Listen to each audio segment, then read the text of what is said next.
Hello viewers आन एटा भिडिओर सहित आपनालोকক स्वागतम जनाइछु। আজি হাঁহৰ মাংসৰ ৰেচিপি এটা লৈ আহিছো। কেনেকৈ বনাইছো আপোনালোকে সম্পূৰ্ণ ভিডিওটো চাব। প্ৰথমতে মাংসখিনি মেৰিনেট কৰি লম। মেৰিনেট কৰিবৰ কাৰণে পৰিমাণ অনুসৰি মছলাখিনি দি লৈছো।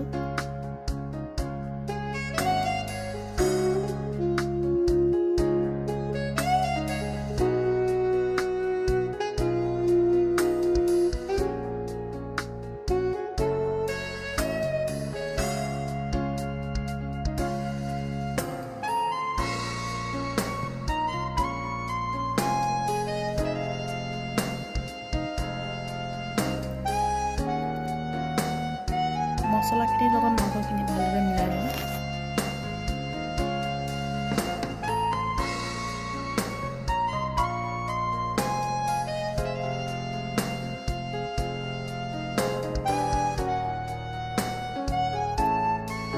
তেলখিনি ভালদৰে কেৰাহীত লগাই লৈছোঁ যাতে মাংসখিনি দিয়াৰ লগে লগে লাগি নধৰে।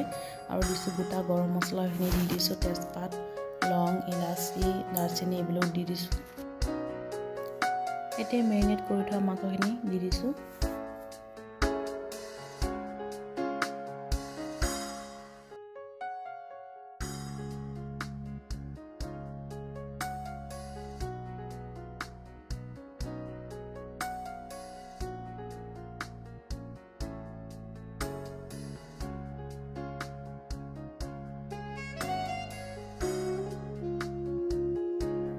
মাংসখিনি অলপ সময় ভালদৰে ভাজি লৈছোঁ। ভাজি লৈ তাৰপিছত 10 মিনিটৰ কাৰণে ঢাকি দিছোঁ ল' ফ্লেমত ৰাখি।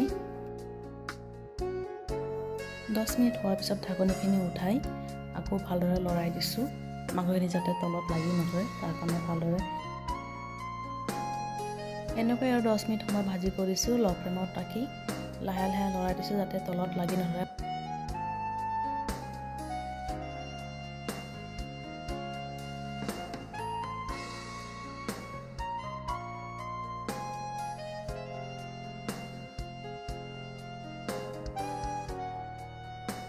মাংসখিনি প্ৰায় ভাজি হৈ গৈছে। এতিয়া মই পানী ঢালি দিম।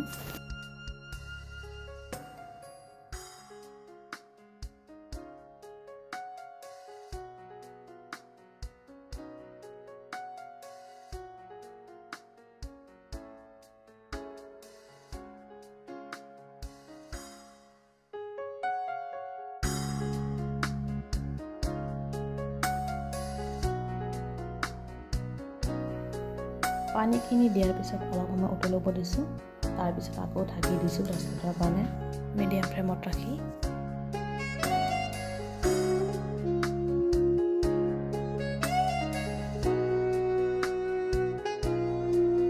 মাংসখিনি প্ৰায় হৈ গৈছে।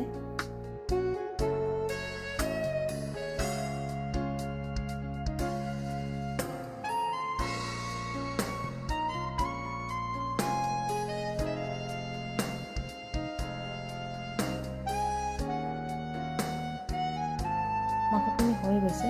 অলপ গৰম মছলা দি মাংসখিনি নমাই দিম। আপোনালোকে ইয়াতে ধনিয়া পাতো দিব পাৰে। মই ধনিয়া পাত ইমান ভাল নাপাওঁ, তাৰ কাৰণে ধনিয়া পাতৰ ব্যৱহাৰ নকৰোঁ ইমান। মাংসখিনিত কম মছলা ব্যৱহাৰ কৰা হৈছে। এনেকৈ আপোনালোকে বনাই খাব পাৰে। আৰু কেনেকুৱা হৈছে কমেণ্টত জনাব। ভিডিঅ'টো ভাল লাগিলে লাইক, কমেণ্ট, শ্বেয়াৰ কৰিব আৰু চেনেলটো ছাবস্ক্ৰাইব কৰিবলৈ নাপাহৰিব। নতুন এটা ভিডিঅ'লৈ আকৌ লগ পাম। ধন্যবাদ।